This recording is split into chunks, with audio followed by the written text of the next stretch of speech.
ओम शांति। आत्मा अमर है तो यमराज किसे लेने आते हैं, सच्चाई जानकर हैरान हो जाओगे। देखिए, कहा जाता है कि जब किसी मनुष्य की मृत्यु निकट आती है तब यमराज उसके प्राण लेने आते हैं। लेकिन यदि आत्मा कभी मरती ही नहीं, यदि उसे कोई शस्त्र काट नहीं सकता, अग्नि जला नहीं सकती, जल भिगो नहीं सकता और वायु सुखा नहीं सकती, तो फिर यमराज किसे लेने आते हैं?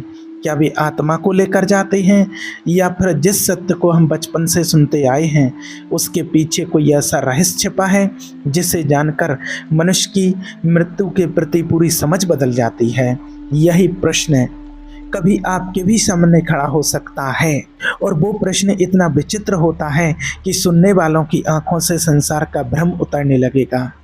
एक बार एक छोटे से गांव के बाहर शमशान की चिता की अंतिम ज्वालाएं बुझ रही थीं।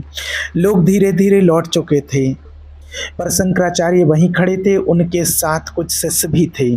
तभी एक शिष्य ने कांपती हुई आवाज में पूछा, गुरुदेव, अभी कुछ समय पहले तक ये व्यक्ति बोल रहा था, हंस रहा था, सपने देख रहा था, अब एक केवल शरीर रह गया है। यदि आत्मा अमर है तो वो गई कहाँ, और यदि वो कहीं गई ही नहीं तो यमराज किसे लेकर जाते हैं? प्रश्न सरल था, पर उसके भीतर मृत्यु का सबसे बड़ा रहस्य छिपा था। इसका उत्तर आपको तुरंत समझ में नहीं आ सकता है, और न शंकराचार्य जी ने तुरंत उत्तर दिया। उन्होंने बहती नदी की ओर देखा। कुछ क्षणों तक मौन छाया रहा, फिर वे बोले, और यही सत्य है जो आज आप सभी भी सुन लीजिए। वास्तव में जिसे आप सत्य समझते हो वो वास्तव में 3 परतों में जीता है। पहली परत है शरीर, जिसे आप देख सकते हो। दूसरी है सूक्ष्म अस्तित्व, जिसे आप देख नहीं सकते। और तीसरी है आत्मा, जो न कभी जन्म लेती है और न कभी मरती है। मृत्यु के समय इनमें से केवल एक ही चीज़ वास्तव में यात्रा करती है, पर अधिकांश लोग जीवन भर उसे पहचान ही नहीं पाते। सभी शिष्य ध्यान से सुन रहे थे। शंकराचार्य जी ने मिट्टी पर एक दीपक रखा और पूछा, यदि ये दीपक टूट जाए तो क्या प्रकाश मर जाएगा? शिष्य ने कहा, नहीं गुरुदेव, प्रकाश तो कहीं और प्रकट हो सकता है। शंकराचार्य मुस्कुराए, याद रखना, ठीक वैसे ही शरीर दीपक है, आत्मा प्रकाश है। जब शरीर टूटता है तब प्रकाश नहीं मरता। लेकिन ध्यान से सोचो, यदि प्रकाश नहीं मरता तो यमराज उसे लेने क्यों आएंगे? यह प्रश्न सुनकर सब उलझ जाएंगे। शिष्य उलझ गए कि अब तक वो यही मानते आए थे कि यमराज आत्मा को लेकर जाते हैं। रात धीरे धीरे और गहरी होती जा रही थी। अब एक बात को और ध्यान से सुनिए, यमराज आत्मा को लेने के लिए नहीं आते हैं, क्योंकि आत्मा कभी बंधी ही नहीं होती है। जो स्वतंत्र है उसे कौन ले जा सकता है? यमराज उस वस्तु को ग्रहण करते हैं जो कर्मों से बंधी हुई है, इच्छाओं से जकड़ी हुई है और जन्म मृत्यु के चक्र में घूम रही है। लेकिन वो क्या था? यदि वो आत्मा नहीं थी तो फिर कौन था जो एक शरीर छोड़कर दूसरे शरीर की ओर बढ़ता था? अगले दिन यात्रा के दौरान शंकराचार्य एक वृद्ध साधु से मिले। वह मृत्यु के निकट था। उसकी सांसें धीमी थीं, पर आंखों में विचित्र शांति थी। शंकराचार्य उसके पास बैठे। कुछ देर बाद साधु ने मुस्कुराकर कहा, मैं जा नहीं रहा, केवल वस्त्र बदल रहा हूँ। यह सुनकर एक युवा शिष्य चौंक गया।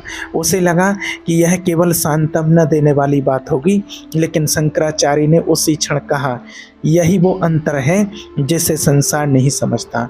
जो स्वयं को शरीर मानता है उसके लिए मृत्यु अंत है। जो स्वयं को आत्मा जान लेता है उसके लिए मृत्यु केवल परिवर्तन है, और यही शाश्वत सत्य है। और फिर सबके मन में यही प्रश्न उठता है, अगर आत्मा केवल साक्षी है तो कर्मों का फल कौन भोगता है? सुख दुख किसे मिलता है? स्वर्ग और नरक में कौन जाता है? और यमराज के सामने कौन उपस्थित होता है?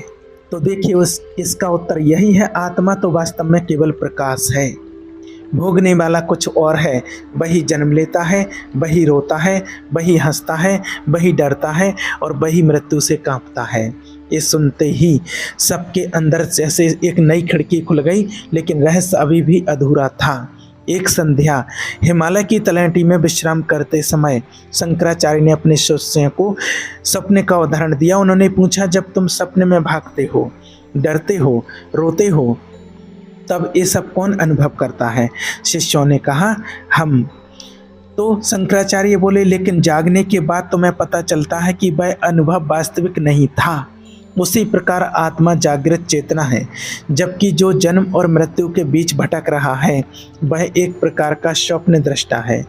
यमराज उसी स्वप्न दृष्टा को उसके कर्मों के अनुसार अगले अनुभव की ओर ले जाते हैं। ये सुनते ही एक शिष्य ने पूछा, क्या आप सूक्ष्म शरीर की बात कर रहे हैं?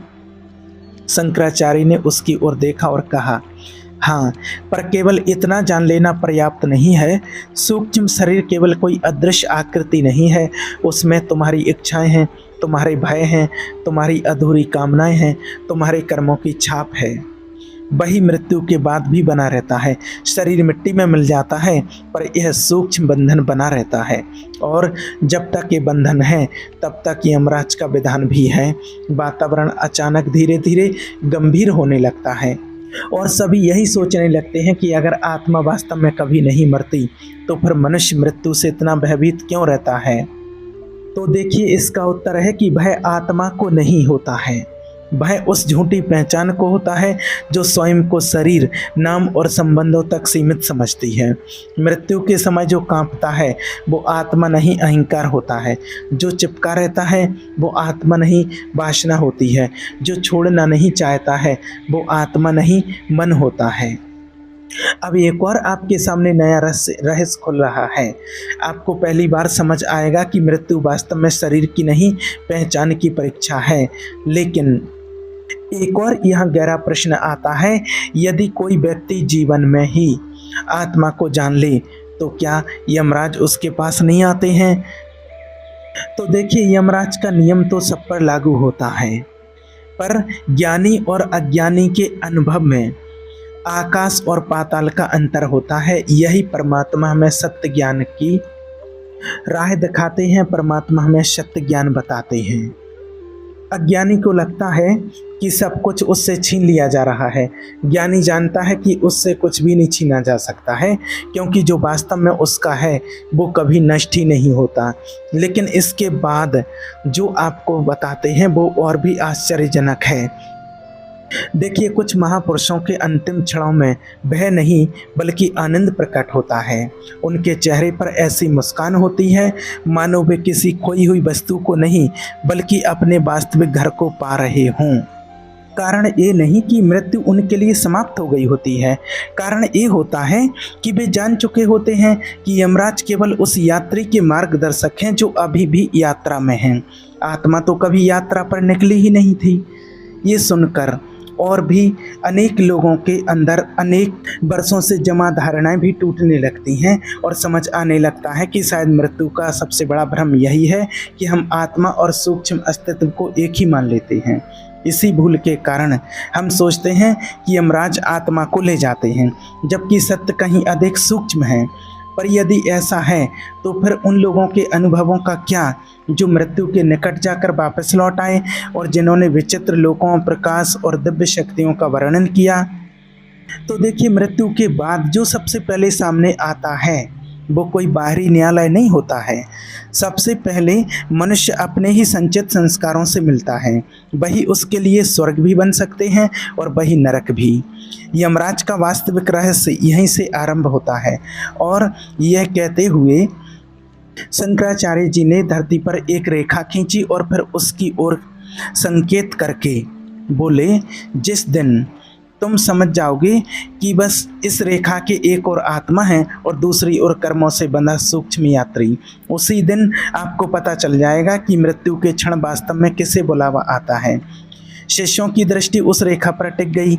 वह केवल मिट्टी पर खींची गई एक साधारण रेखा थी, लेकिन उस क्षण ऐसा प्रतीत हो रहा था मानो वो संपूर्ण जीवन और मृत्यु के बीच की सीमा हो। शंकराचार्य ने कहा, मनुष्य की सबसे बड़ी भूल यही है कि वो उस यात्री को स्वयं समझ बैठता है जो केवल यात्रा कर रहा है। आत्मा तो आकाश के समान है, पर सूक्ष्म शरीर बादलों के समान। बादल आते हैं, जाते हैं, रूप बदलते हैं, लेकिन आकाश कभी नहीं बदलता। तो मृत्यु के समय यमराज बादलों को दिशा देते हैं, आकाश को नहीं। यही सुनते ही कुछ शिष्यों को लगा कि वे रहस्य के बहुत निकट पहुंच गए हैं। लेकिन देखिए सबसे महत्वपूर्ण सत्य अभी और शेष है। देखिए एक व्यक्ति था जो जीवन भर धन इकट्ठा करता रहा।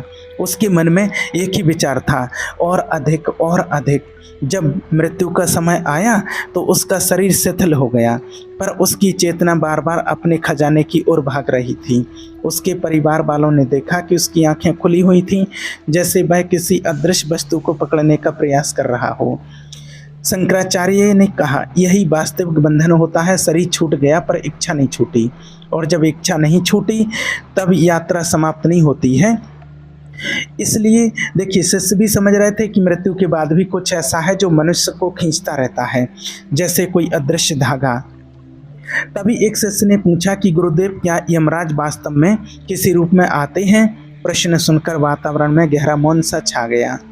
देखिए जिस प्रकार सपने में प्रत्येक व्यक्ति अपने संस्कारों के अनुसार दृश्य देखता है, उसी प्रकार मृत्यु के बाद का प्रथम अनुभव भी प्रत्येक जीव के लिए अलग हो सकता है। किसी को भयावह रूप दिखाई देता है, किसी को दिव्य प्रकाश, किसी को अपने पूर्वज और किसी को गहन अंधकार। पर इन्हीं अनुभवों के पीछे एक ही नियम कार्य करता है, सिर्फ कर्म का नियम। इस बात को याद रखना, यमराज केवल उस नियम के प्रतीक हैं। और ये उत्तर सुनकर के सभी स्तब्ध रह जाते हैं, क्योंकि यह उत्तर सबकी कल्पना से बिल्कुल परे होता है। देखिए जब नदी बहती है और उसके ऊपर जब चंद्रमा का प्रतिबिंब पड़ रहा हो, और उसी टाइम पर अगर नदी अशांत हो तो चंद्रमा भी टूटा हुआ दिखाई देता है। लेकिन क्या वास्तव में चंद्रमा टूटता है? नहीं टूटता है। ठीक वैसे ही आप समझिए, आत्मा कभी विकृत नहीं होती है। मृत्यु के समय जो भय, पीड़ा और भ्रम अनुभव होते हैं, वे सूक्ष्म शरीर की अशांति हैं। आत्मा तो केवल साक्षी बनी रहती है। और इसे समझ गए तो धीरे धीरे मृत्यु का भय सबके दिल में हल्का होने लगता है। अब यहाँ एक प्रश्न और आता है कि यदि आत्मा केवल साक्षी है, तो क्या उसे अपने अनेक जन्मों की स्मृति रहती है? देखिए स्मृति तो मन की होती है, आत्मा की नहीं होती है। आत्मा को कुछ ज़्यादा याद रखने की ज़रूरत नहीं होती है, क्योंकि वो कभी कुछ खोती नहीं है। लेकिन सूक्ष्म शरीर अपने अंदर अनगिनत संस्कार लेकर के आत्मा के साथ चलता है। यही कारण है कि कुछ लोग जन्म से ही किसी विशेष भय, आकर्षण या प्रतिभा के साथ आते हैं। ये बात सुनते ही कई लोगों को अपने जीवन की विचित्र घटनाएं याद आने लगती हैं। अब आप कल्पना करो कि एक अभिनेता 100 अलग अलग पात्र निभाता है। कभी वो राजा बनता है, कभी भिखारी, कभी योद्धा, कभी साधु। पात्र बदलते रहते हैं पर अभिनेता वही रहता है। मृत्यु एक पात्र का अंत है, अभिनेता का नहीं। लेकिन यदि अभिनेता स्वयं को पात्र ही समझ बैठे तो हर नाटक का अंत मृत्यु जैसा उसको लगेगा। शिष्यों को ऐसे लगता है कि जैसे उनके भीतर कोई पुराना भ्रम धीरे धीरे टूट रहा हो। और एक रहस्य और जान लीजिए, देखो जब कोई भी व्यक्ति मृत्यु के निकट पहुंचता है, तब उसके जीवन के अनेक दृश्य उसके सामने तेजी से प्रकट हो सकते हैं। यह कोई दंड नहीं है, यह उसके अपने कर्मों का प्रतिबिंब है। जो उसने दूसरों को दिया वही उसके सामने खड़ा हो जाता है। जिसने करुणा बोई उसे प्रकाश मिलता है, जिसने केवल स्वार्थ बोया उसे अपने ही कर्मों की छाया घेर लेती है। ये सुनकर सबके शरीर में जैसे कि सहन दौड़ जाती है, क्योंकि मृत्यु केवल अब एक घटना नहीं बल्कि एक दर्पण प्रतीत होने लगती है। और आजकल दुनिया में लोग सोचते हैं कि यमराज दंड देने के लिए आते हैं, पर सत्य ये है कि यमराज संतुलन के रक्षक हैं। यदि कर्मों का फल ना मिले तो सृष्टि में व्यवस्था ही ना बचे। इसलिए यम का अर्थ केवल मृत्यु नहीं बल्कि नियम भी है। ये दृष्टिकोण शिष्यों के लिए और दुनिया के लिए बिल्कुल अलग होता है। और जो व्यक्ति अपने परिवार के किसी सदस्य को खो देता है, वो हमेशा यही पूछते हैं, उनका यही प्रश्न रहता है कि क्या मेरे पिता, भाई, पत्नी क्या अभी अस्तित्व में हैं उसकी। तो देखिए वास्तव में जो किसी का पिता, पति या पत्नी होता, पुत्र होता है, वे कभी नष्ट नहीं होते। लेकिन जो रूप आप जानते हैं, जो नाम आप पुकारते थे, वो बदल चुका है। और देखिए, मृत्यु के समय सबसे बड़ी पीड़ा शरीर छोड़ने में नहीं होती, सबसे बड़ी पीड़ा उस व्यक्ति को होती है जिसने जीवन भर स्वयं को गलत चीज़ों से जोड़े रखा है, जिसने अपने आप को केवल धन, संबंध, पद या शरीर समझा। उसके लिए मृत्यु सब कुछ छीन लेती है। लेकिन जिसने अपने भीतर के साक्षी को पहचान लिया, उसके लिए मृत्यु केवल एक द्वार बन जाती है। ये सुनकर लोगों को पहली बार समझ आता है कि आध्यात्मिक साधना का संबंध केवल पूजा पाठ से नहीं, बल्कि मृत्यु की तैयारी से भी है। और एक प्रश्न आपसे पूछते हैं, देखिए कि यदि आज आपको बताया जाए कि आपके पास सिर्फ एक दिन शेष है, तो आप किसे पकड़ कर रखना चाहोगे? तो शायद कोई उत्तर नहीं दे सकता है। और यही परीक्षा होती है। मृत्यु उसी को उजागर कर देती है जिससे तुम सबसे अधिक चिपके हुए होते हो। और सबको यही महसूस होता है, शिष्यों को भी यही महसूस हुआ शंकराचार्य जी के, कि यह प्रश्न केवल मृत्यु का नहीं, जीवन का भी था। अब एक चीज़ और जान लीजिए, यमराज को समझने से पहले मनुष्य को स्वयं को समझना होगा, क्योंकि जो स्वयं को शरीर मानता है उसके लिए यम भय है। जो स्वयं को सूक्ष्म यात्री समझता है उसके लिए यम मार्गदर्शक हैं। और जो स्वयं को आत्मा जान लेता है उसके लिए यम भी उसी परम सत्य की अभिव्यक्ति हैं। और ये जिसने जान लिया, और इसको सुनकर के सबके अंदर एक गहरा मौन उतर आता है। और फिर देखिए, एक वृद्ध सन्यासी वहाँ पर पहुँचा शंकराचार्य जी के पास। उनके चेहरे पर एक गहरी गंभीरता थी। उन्होंने शंकराचार्य जी को प्रणाम किया और कहा, गुरुदेव, मैंने वर्षों की तपस्या में एक ऐसा अनुभव किया है जिसने मेरी सारी धारणाएं बदल दी हैं। मैंने मृत्यु के द्वार से लौटकर कुछ देखा था। उसके बाद उसके शब्द सुनते ही सभी से सुस्ती और मुड़ जाते हैं। वातावरण अचानक रहस्यमय उठा। वृद्ध सन्यासी ने कांपती आवाज़ में कहा, मैंने देखा कि मृत्यु के बाद केवल कर्म ही साथ नहीं जाते, कुछ और भी होता है जिसे अधिकांश लोग कभी समझ नहीं पाते हैं। उसके शब्द अधूरे रह गए। शिष्यों की धड़कनें तेज हो गईं। शंकराचार्य की आंखों में भी गहरी गंभीरता उतर आई, मानो वे जानते हों कि चर्चा अब उस रहस्य की ओर बढ़ने वाली है जिसके बारे में साधारण मनुष्य शायद ही कभी सुन पाता है। हवा का एक झोंका आया। मंदिर के बाहर जलता दीपक अचानक कांप उठा। वृद्ध सन्यासी ने अपनी आंखें बंद की और धीरे से कहा, जब मैंने उस सीमा को पार किया था तब मुझे लगा था कि मैं अकेला हूँ, लेकिन वहाँ कोई प्रतीक्षा कर रहा था। इतना कहकर वो रुक गया। उसके चेहरे पर भय नहीं था, पर ऐसा विस्मय था जिससे शब्दों में बांधना कठिन था। शिष्य पूरी तरह अब उस रहस्य में डूब चुके थे। सामने उगता हुआ सूरज था, पर उनके भीतर मानो एक और ही संसार खुल रहा था। वृद्ध सन्यासी ने धीरे धीरे अपनी आंखें खोली, शंकराचार्य जी की ओर देखा और फिर वो नाम लिया, जिसे सुनते ही वो वहाँ उपस्थित हर व्यक्ति के रोंगटे खड़े हो गए, क्योंकि वो दावा कर रहा था कि उसने मृत्यु के उस पार स्वयं यमराज को नहीं, बल्कि किसी और को देखा था। वृद्ध सन्यासी के होंठ कांप रहे थे।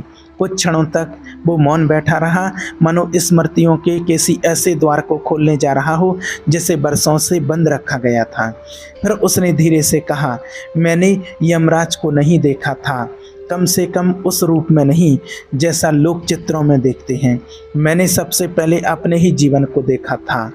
ये सुनते ही सबके चेहरों पर आश्चर्य छा गया। उन्हें लगा कि वो किसी दिव्य लोक, किसी सिंहासन या किसी अद्भुत दृश्य का वर्णन करेगा, लेकिन वह अपने ही जीवन की बात कर रहा था। तो वास्तव में होता यही है, कुछ और दिखाई नहीं देता है। मृत्यु के पार हमें अपना ही जीवन दिखाई देता है कि हम अपने जीवन में हमने कौन कौन से कर्म किए हैं, और उन्हीं कर्मों के आधार पर फिर उसके आगे की यात्रा शुरू की जाती है। इसलिए भयभीत मृत्यु से नहीं, अपने कर्मों से होना चाहिए और हर व्यक्ति को श्रेष्ठ कर्म करना चाहिए। ठीक है। ओम शांति।